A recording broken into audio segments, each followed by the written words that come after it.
लक्ष्य प्राप्ति हेतु प्रयत्न प्रारंभ करने पर किन कारणों से मनोबल टूटता है?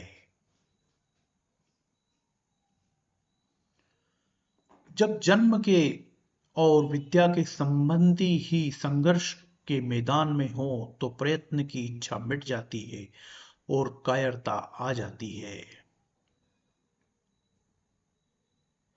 मनुष्य कायरता से आविष्ट होता है। कायरता पहले नहीं थी, अब आई है। यह आगंतुक दोष है। आगंतुक होने से यह ठहरेगी नहीं। अत्यंत कायरता क्या है? बिना किसी कारण निंदा, तिरस्कार, अपमान करने वाले, दुख देने वाले, वैर भाव रखने वाले, नाश करने की चेष्टा करने वालों को अपने सामने युद्ध के लिए खड़ा देखकर भी उनको मारने का विचार न होना, उनका नाश करने का उद्योग न करना, यह अत्यंत कायरता रूप दोष है। युद्ध के परिणाम में कुटुंब की, कुल की, देश की क्या दशा होगी, इसको लेकर दुखी होना। भावी परिणाम को लेकर चिंता होना। उस चिंता, दुख का असर सारे शरीर पर पड़ता है।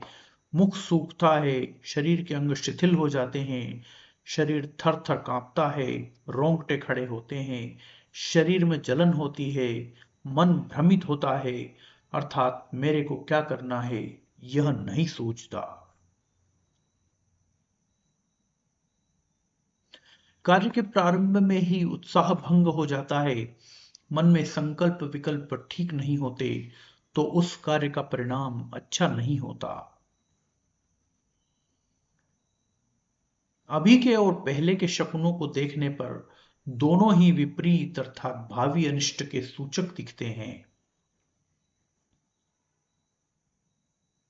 जितने भी शकुन होते हैं वे किसी अच्छी या बुरी घटना के निमित्त नहीं होते, अर्थात वे किसी घटना के निर्माता नहीं होते, प्रत्युत भावी घटना की सूचना देने वाले होते हैं। शकुन बताने वाले प्राणी भी वास्तव में शकुनों को बताते नहीं हैं, किंतु उनकी स्वाभाविक चेष्टा से शकुन सूचित होते हैं। यदि शरीर में होने वाले लक्षणों को भी शकुन मान रहे हैं, तथापि वास्तव में ये शकुन नहीं है। ये तो शोक के कारण इंद्रियां, शरीर, मन, बुद्धि में होने वाले विकार हैं। काम, क्रोध और लोभ ये तीनों ही नरक के द्वार हैं। वास्तव में ये एक काम के ही तीन रूप हैं।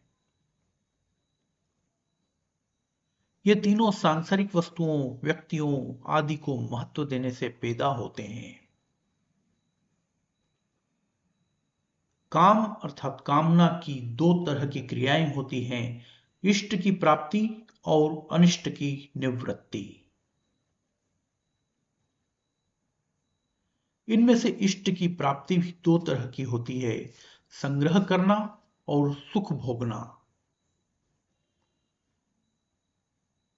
संग्रह की इच्छा का नाम लोभ है और सुख भोग की इच्छा का नाम काम है। अनिष्ट की निवृत्ति में बाधा पड़ने पर क्रोध आता है,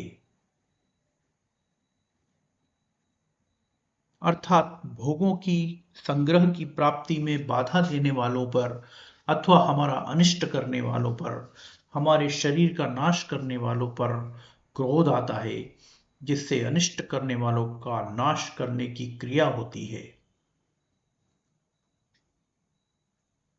इस प्रकार मनुष्य की दो तरह की प्रवृत्ति होती है, अनिष्ट की निवृत्ति के लिए अर्थात अपने क्रोध को सफल बनाने के लिए, और इष्ट की प्राप्ति के लिए अर्थात लोभ की पूर्ति के लिए। आतताइयों को मारने से पाप लगेगा, वह परलोक में भयंकर दुख देने वाला होगा। आतताई कितने प्रकार के होते हैं? आतताई 6 प्रकार के होते हैं। आग लगाने वाला, हाथ में शस्त्र लेकर मारने को तैयार हुआ, धन को हरने वाला, जमीन छीनने वाला और स्त्री का हरण करने वाला। शास्त्रों के वचनों के अनुसार आतताई को मारने से मारने वाले को कोई दोष नहीं लगता। आतताई को मार दें यह अर्थशास्त्र है और किसी की भी हिंसा ना करें यह धर्मशास्त्र है।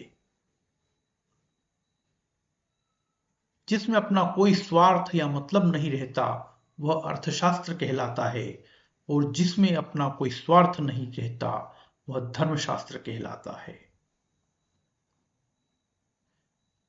अर्थशास्त्र की अपेक्षा धर्मशास्त्र बलवान होता है।